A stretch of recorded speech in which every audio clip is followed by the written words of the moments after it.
nosotros no aceptaremos la exclusión de nuestro pueblo de ese derecho. Mr. Gorbachev, tear down this wall.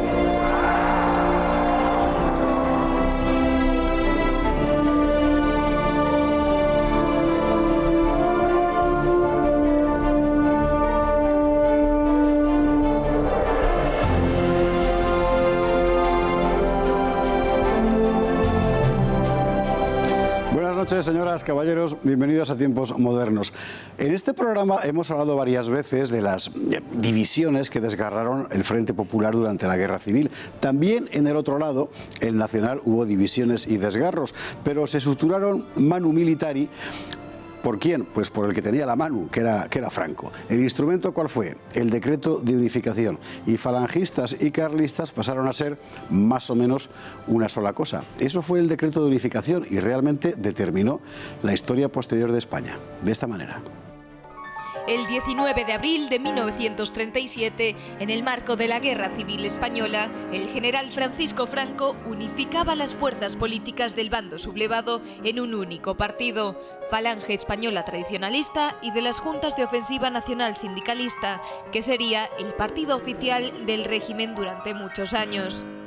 El nuevo movimiento venía a reunir las fuerzas de Falange Española de las Jons, descabezadas desde el asesinato de José Antonio Primo de Rivera por el Frente Popular, y las de la Comunión Tradicionalista, es decir, los carlistas, los requetés. El cerebro de aquella operación fue Ramón Serrano Súñer, cuñado del propio Franco, que no era ni requeté ni falangista, sino democristiano de la Ceda. El hecho es que a la camisa azul de Falange se unió la boina roja del requeté. Y no tanto por afinidades doctrinales como porque la unificación era una exigencia de la guerra. Había que evitar discordias y peleas como las que estaban desgarrando al partido contrario, el del Frente Popular, deshecho por las pugnas entre socialistas, comunistas y anarquistas. En realidad, ni los líderes de Falange ni los del tradicionalismo eran partidarios de la unificación, porque muchas cosas separaban a los dos movimientos. Falange era republicana, católica pero aconfesional, centralista, mientras que el carlismo, por el contrario, era monárquico, confesional y foralista. Pero la necesidad de ganar la guerra facilitó el camino. El líder de Falange, Manuel Hedilla, terminó detenido y desterrado. Igualmente fue desterrado el líder de los carlistas, Manuel Falconde. Hubo incluso peleas a tiros en el bando nacional por los que se resistían a la unificación, pero otros líderes partidarios del pacto tomaron su lugar. El conde de Rodezno en el bando carlista, Raimundo Fernández Cuesta en el bando falangista, y hay que decir que finalmente de ahí nació Falange Española Tradicionalista de las Jons, que después, convertido en movimiento nacional, llegaría hasta Adolfo Suárez, hay que recordar, porque esa fue la historia de España. Eduardo García Serrano, muy buenas noches. Muy buenas noches, querido José Javier. La gran unificación. La gran unificación es un éxito político después de haber sido un éxito militar. En tanto en cuanto Franco exige para comandar el Ejército Nacional, exige no solo el mando único militar, sino también el mando político. Una vez conseguido el mando único militar en su persona, el mando político de las fuerzas políticas que militan en el Ejército Nacional, fundamentalmente Falange Española de las Jons y el Requeté, los tradicionalistas, la Comunión Tradicionalista, también algunos partidos de derechas como la CEDA, como Renovación Española, pequeños partidos provinciales burgueses, agrarios, sí, tal, sin apenas representación. Es interesante porque efectivamente a la hora de la movilización, dos partidos que tenían presencia pero limitada, el carlismo más, pero muy concentrado en determinados lugares, y Falange en las últimas elecciones, que había quedado muy disminuida, sin embargo, a la hora de la movilización son los mayoritarios. Los mayoritarios. Y los partidos de mayor representación en las Cortes, recordemos que la Renovación Española, en fin, lo que era el bloque nacional de Calvo Sotero, los agrarios y tal, prácticamente desaparecen. Desaparecen, no aportan en cuanto a militantes un aluvión de voluntarios al Ejército Nacional como se hace el Requeté y como se hace Falange. Por ejemplo, en Navarra el Requeté es absolutamente mayoritario y los soldados que nutren las filas del general Mola son fundamentalmente requetés, en un 98% de la recluta, vamos, de los voluntarios que acuden son el 98% de ellos requetés. La cuestión, escucha, es que se levantan efectivamente todos y fundamentalmente como una reacción de supervivencia ante lo que consideran que es una revolución bolchevique y un levantamiento militar, pero los objetivos de unos y de otros son muy enteramente divergentes. O sea, el objetivo de Falange Española de las Jons es hacer la revolución nacional sindicalista. Falange está muy trufada del modelo fascista italiano a través de las Jons, porque Falange, antes de su unificación con las Jons, no tiene nada que ver con el movimiento fascista italiano. Eso lo permeabiliza. Es una cosa ramirista, efectivamente. Y los requetés, bueno, pues estaban a lo suyo, más a perseverar la tradición religiosa en España, y con todo lo que informa la tradición española en lo social también, que hacer política. Entonces, el decreto de unificación lo que consigue es, con el enfado de todos los destinatarios, el enfado de todos porque no le gusta a nadie, es muy curioso porque es una medida política. El arquitecto jurídico de esa medida política es Ramón Serrano Súñer, que no es ni falangista ni carlista. O sea, él venía de la CEDA, claro. Era un demócrata cristiano de libro. Se acerca mucho a José Antonio, se hace íntimo amigo de José Antonio, pero no es personal la amistad, no es falangista. Ramón Serrano Súñer, la revolución, la república, todo eso le produce, en fin, verdadero rechazo intelectual. No entiende cómo José Antonio, que viene de donde viene, de la cuna que viene, puede ser republicano, puede ser obrerista. Sí. Bueno, el decreto de unificación, su arquitectura jurídica se da a don Ramón, no le gusta a nadie.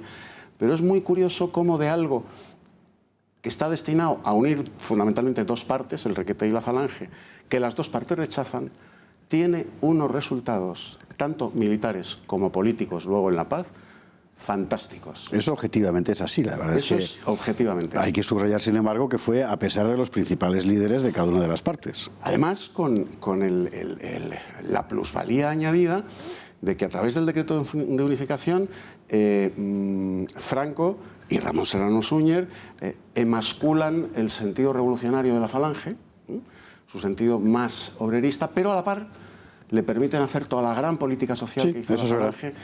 Y lo que verdaderamente importa al requeté, que es la religión. Sí, la catolicidad social del país y todo eso lo mantiene, efectivamente. Y la cuestión dinástica también se la emascula al requeté y, sin embargo, consigue que al final esas dos fuerzas políticas, a través de ese decreto, combatan unidas de una manera verdaderamente admirable. Huyendo, como habéis comentado en el reportaje, de lo que fue el bando republicano, que teniendo en su poder el bando rojo, teniendo en su poder la España más rica, todos los grandes recursos de oro, la industria del norte, efectivamente. Resulta que el ejército republicano, después el ejército popular, finalmente el ejército rojo, pues es un auténtico carajal político en el que en las unidades de ese ejército, divisiones, regimientos, mandaban los comisarios políticos. Exactamente. Eso es lo que el bando nacional trata de evitar. Efectivamente. Por eso encuadra militarmente a esas milicias que llegan del requeté y de la falange. Las encuadra militarmente. Mandos militares. No hay comisarios políticos. El jefe de las milicias de falange es Muñoz Grandes, si no me equivoco. Grandes, efectivamente. Claro, o sea que es un militar. Militarmente es un éxito. Y políticamente, cuando llega la paz, cuando llega la victoria, también es un éxito.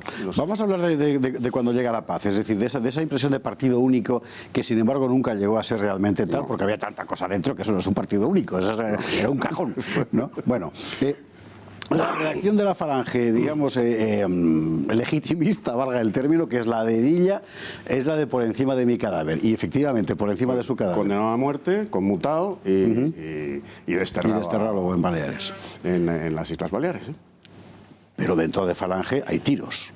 Sí, claro que hay tiros. Quiero decir que hay una buena parte de ella que dice, no, hay que aceptar esto porque es la única forma de salir adelante. Efectivamente, en la falange, digamos, más revolucionaria, porque el sentido revolucionario de la falange, una vez que llega el enorme aluvión, el enorme tsunami de gente que se afilia a la Falange, fundamentalmente provenientes de CEDA, de Renovación Española y de estos partidos pequeños que mencionábamos antes, Calvo Sotelo, la burguesía agraria de provincias. Pues ese sentido revolucionario queda reducido pues, a lo que es la vieja guardia, al núcleo fundacional de la Falange y sobre todo a los falangistas que vienen de la izquierda, que han militado en Falange desde el principio y que vienen muchos de ellos de CNT, muchos también del Partido Comunista, del Partido Socialista, que se afilian a la Falange antes de la guerra. Ese sentido revolucionario, ese sentido extraordinariamente social, muy fascista, pero a la vez también muy de izquierdas, y esto es pleonasmo, lo que estoy diciendo. Sí, hay que, a la gente hay que explicar una y otra vez que el partido fascista lo funda un socialista, claro. Pues eso hace que los falangistas acaben a tiros a partir del decreto de unificación. Y se alcanza, digamos, el clímax absoluto en el año 1942, en los célebres sucesos de Begoña, con el general Varela, que era carlista, 2 veces laureado, un tipo militarmente imponente, extraordinario, un tipo extraordinario, muy amigo de Franco. Y bueno, pues en los sucesos de Begoña se produce un atentado contra los carlistas que salen de la iglesia de Nuestra Señora de Begoña, en Bilbao, en el barrio de Begoña, de conmemorar a los muertos del Requeté en la Guerra Civil. Estamos en 1942. Antes se había producido, a primeros de agosto, también en un homenaje, en una misa, en otra iglesia de Bilbao, a los caídos del Requeté, un enfrentamiento entre falangistas y requetés. Y como aquello quedó mal, pues se vuelve a hacer el homenaje en Begoña. Y entonces un grupo de falangistas en el que están Juan José Domínguez, recién llegado de la División Azul del Frente Ruso, y Calleja, también recién llegado de la División Azul, organizan, junto al jefe territorial de Falange, cuya sede estaba en Burgos, organizan, bueno, pues la vendetta de lo que había sido el acto de primeros de julio del 42. Y Domínguez, Juan José Domínguez, le arroja 2 granadas de mano a la multitud de requetés que salen de la iglesia con Varela. Varela dice que es que querían matarle a él, porque los requetés, fíjate lo que les decían a los falangistas: viva el rey, muera el socialismo de Estado. Claro. Viva el rey, muera el socialismo de Estado. Para el requeté, los falangistas eran prácticamente pues rojos, rojos de camisa azul. El falangismo era el socialismo de Estado para el requeté. Una última cosa, que nos queda solo un minuto de programa, que esto ya sabes cómo va de rápido. En realidad nunca llegó a ser partido único del régimen. No. Era el único partido que existía, pero nunca fue la estructura como un partido totalitario. Por eso el régimen de Franco, en contra de lo que hoy se le enseña a la gente, no fue jamás un régimen totalitario. O sea, el Estado estaba por encima del partido único. El partido único no informaba toda la estructura del Estado, ni muchísimo menos. Que eso es un régimen totalitario. Exactamente. Como el italiano y como el alemán. El régimen de Franco no es un régimen totalitario porque el llamado partido único, que luego fue el Movimiento Nacional, no informaba todas las estructuras del Estado, no era el dueño del Estado. Estaba al servicio del Estado. Es interesante que la estructura burocrática de la que luego saldrá gente como Martín Villa, Rosón, Gabriel Cisneros, Adolfo Suárez, en fin, la gente que hizo la transición, conviene recordarlo. El mismo rey Juan Carlos, que llevaba el mismo rey Juan Carlos en su uniforme cuando era príncipe, iba al lado del general Franco, estaba en el movimiento. Es más, jura los principios, exactamente, fundamentales del movimiento. Esto fue el decreto de unificación y de ahí salió lo que salió, finalmente la estructura burocrática del régimen que conduciría 35 años después, mire usted por dónde, la transición. Eduardo García Serrano, muchísimas gracias. José Javier, un placer. Y a ustedes, como siempre, muchas gracias. Muy buenas noches.